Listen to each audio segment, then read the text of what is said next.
Hello everyone, it's Becca from Becca Books and Bujo, and it is time to talk about the books I read in February.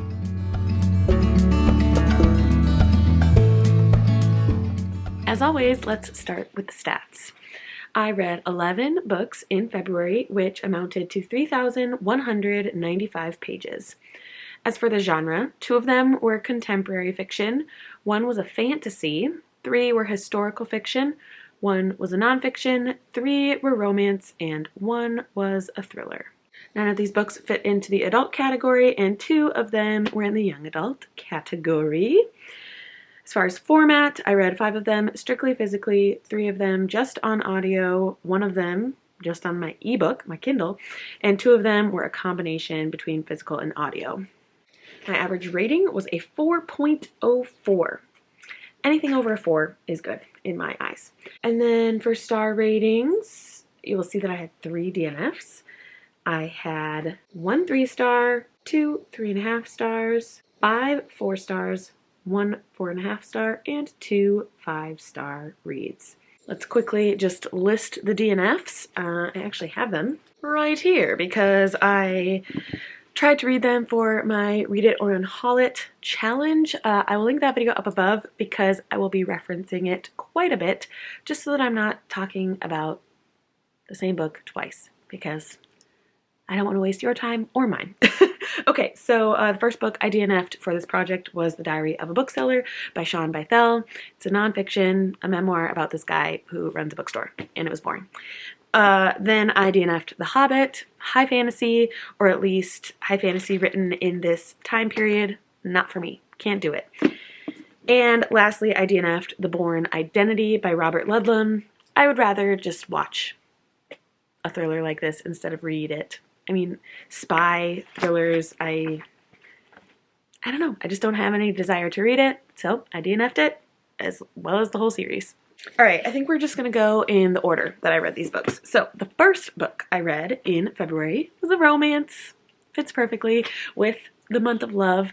I read Check and Mate by Ali Hazelwood. This is Ali Hazelwood's foray into young adult romance. I have read every single thing written by Ali Hazelwood, and I really love her books. I don't think anything I've read has gotten less than a 3.5, but most of them are 4 and 5 stars, and this is no different. I gave Check and Mate 4 stars. In this book, we follow Mallory. She is an 18-year-old, has just completed high school, and decides not to go to college so that she can provide for her family. In trying to provide for her family, she realizes that she can make some good money off of chess. She used to play chess as a younger teen, like 13 years old, but she gave it up for reasons that we don't really get to until the end of the book, so I won't mention it here. But she gets back into the chess scene and beats the grandmaster, the world champion of chess, Nolan. And so then he's intrigued by her. She gets a job in chess and goes to a bunch of tournaments, and it's just really, really fun. I love the game of chess, even though I don't play it. I love watching other people play it, and the strategy behind it is super awesome. And the romance is just always giving in Ali Hazelwood's books. I think this was just too YA for me. I mean, fade to black scenes, I am okay with a little bit of steam, and so that maybe just wasn't perfect for me. I wanted a bit more, so that's why I gave it 4 stars, but ultimately a really good romance by Ali Hazelwood. Then I read Home Again by Kristen Hanna. This was the last book I needed to read in order to be a completionist of Kristen Hanna's works. Almost. I'll link my Kristen Hanna tier ranking video up above where I explain why I haven't read some of the books. But let's talk about Home Again. This was an okay book. It is one of her contemporary books, and it was written in like 2000. I don't know when it was written. 2006, something. 2010. Anyway, doesn't matter. It is an older contemporary fiction, and I feel like it was just a little bit cliche. We follow a rock star, and his heart is failing, and so he is in need of a heart transplant. He goes to the best transplant center in the United States, which happens to be in Seattle. He grew up in Seattle, and so he is facing a lot of people from his past.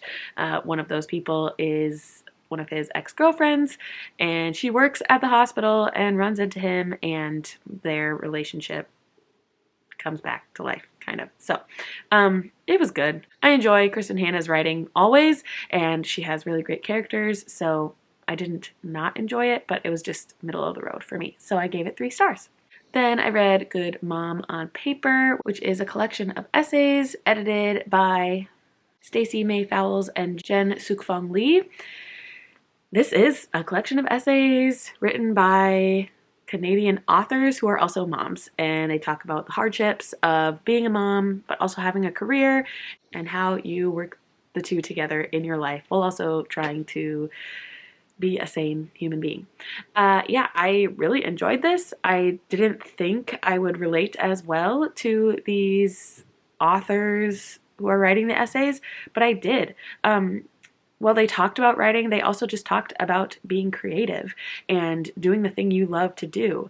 And so me, being a mom of 2 young kids, I need to try to work in the time to have my creative side and do the things I love, which I find I do in my channel. So that helps. But then also just, yeah, finding my own purpose while still being a mom and taking care of little ones. So I enjoyed this series of essays, and I gave it 4 stars. Then I read Fantastic Beasts and Where to Find Them, the original screenplay, and this is literally the screenplay of the movie Fantastic Beasts. And I had seen the movie before, so the screenplay was nothing different, but it was kind of fun to consume the movie in a different way by reading it. And I talked more about it in my Read It or Not challenge.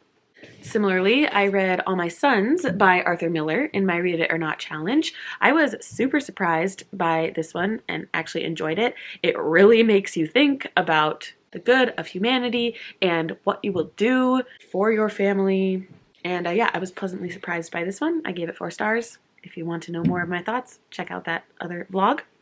Then I picked up Cilka's Journey by Heather Morris. This is the second kind of in the Tattooist of Auschwitz series.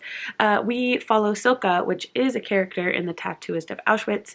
She isn't a super large character in the first book, but now we get her story and what happened to her after the concentration camps were liberated. When Cilka was in Birkenau, she was raped by Nazi soldiers, Nazi captains, and she continued to do that in order to stay alive. She got some perks from doing that. She had a good job in the camp and was able to survive the camp, but many people saw that as aiding the Nazis, and so when the camp was liberated, she was sent to a Russian gulag. I think that's how you say it, gulag. They just call it a Siberian prison camp on the back of this book, but she was sent to be a prisoner again because she was seen as aiding the enemy, even though she was being raped by the enemy. So that is a huge commentary throughout this book. But we just see, I mean, Cilka's journey. She is a very smart young woman, and she is able to help people in the gulag. She becomes a nurse. She's trained as a nurse and helps people in that way. She works in a maternity ward. She makes wonderful friends, but she always has this looming sense of shame over her because she did what she had to do to survive. And there was this great quote. Oh man, I wish I had it marked, but I do have it written in my reading journal. Where is it? It says, everyone affected by war, captivity, or oppression reacts differently, and away from it, people might try to guess how they would act or react in the circumstances, but they do not really know.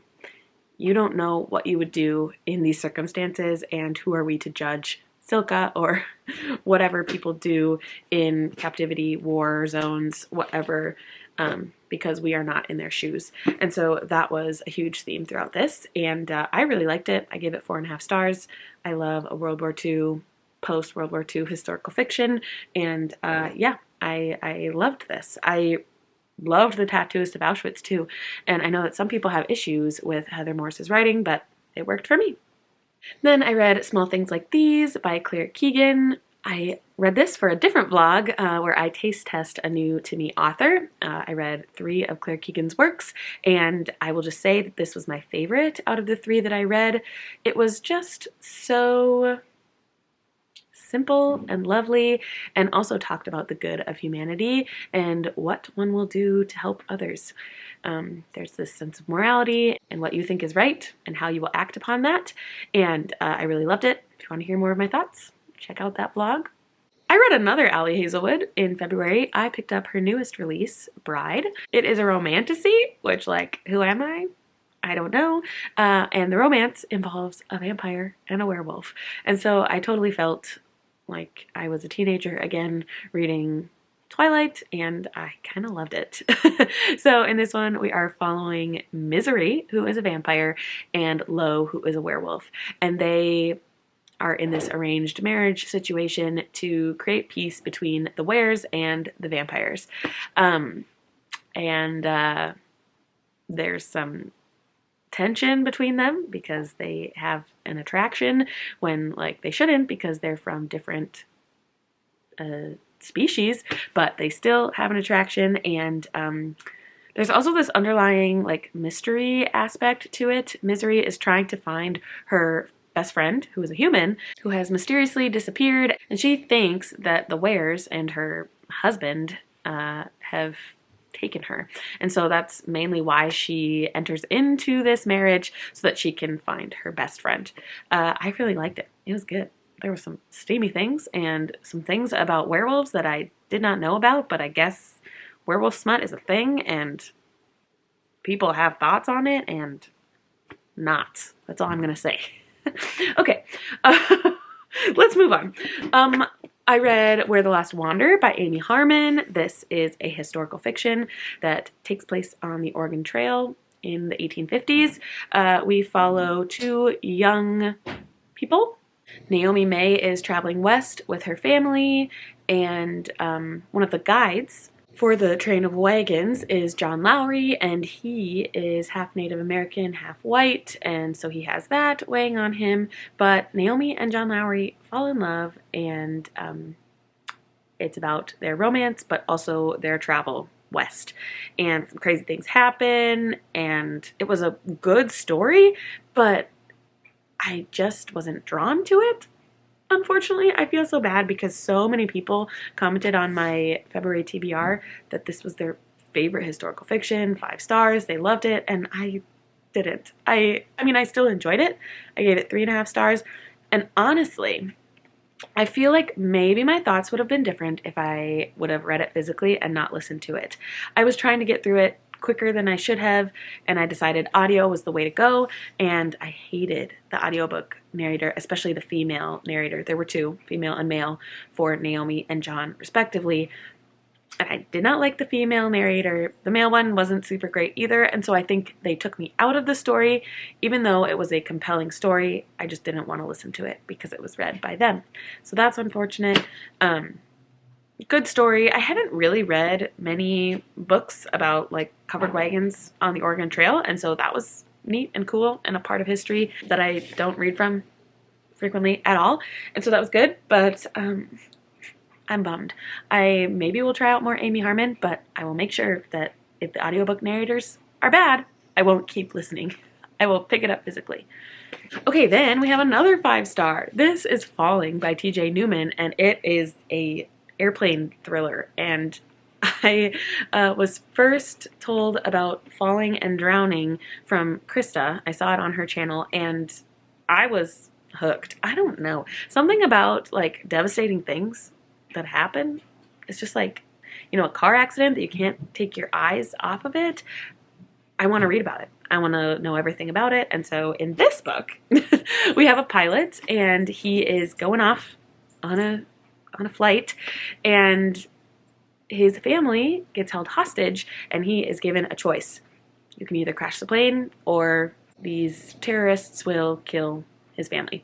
And so he's like, nope, not gonna happen. And so we follow his journey, the co-pilot's journey, the flight attendant's journey, and the family's journey. And it is very thrilling, super, like, super suspenseful and readable, and I really, really liked it, and I can't wait to read Drowning.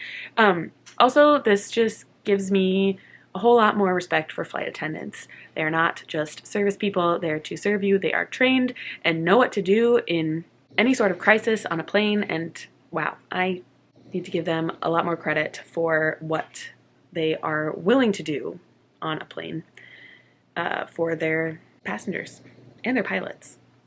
So good. Love it. And then the last book I completed in February was This Spells Love by Kate Robb. This was a romance I got from Book of the Month at the end of last year. And it was pitched as like 50 First Dates. And so I wanted to give it a go because I love that movie with Drew Barrymore and Adam Sandler. And it's similar in that there's like people not remembering each other, but it's not like you don't have to make them remember you. Anyway, let me tell you what this is about, shall we? Gemma has just gotten out of a 4-year relationship with someone she thought she was going to marry, and she's devastated. She said she would love to go back to the day that she met this man and look past him, move on, because he was horrible.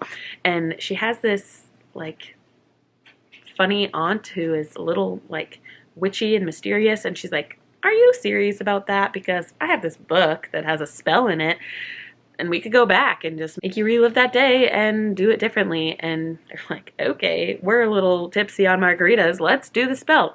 And so her and her aunt and her sister do this spell, and she wakes up the next morning, and it has been like the past 4 years did not happen the way that they originally did. And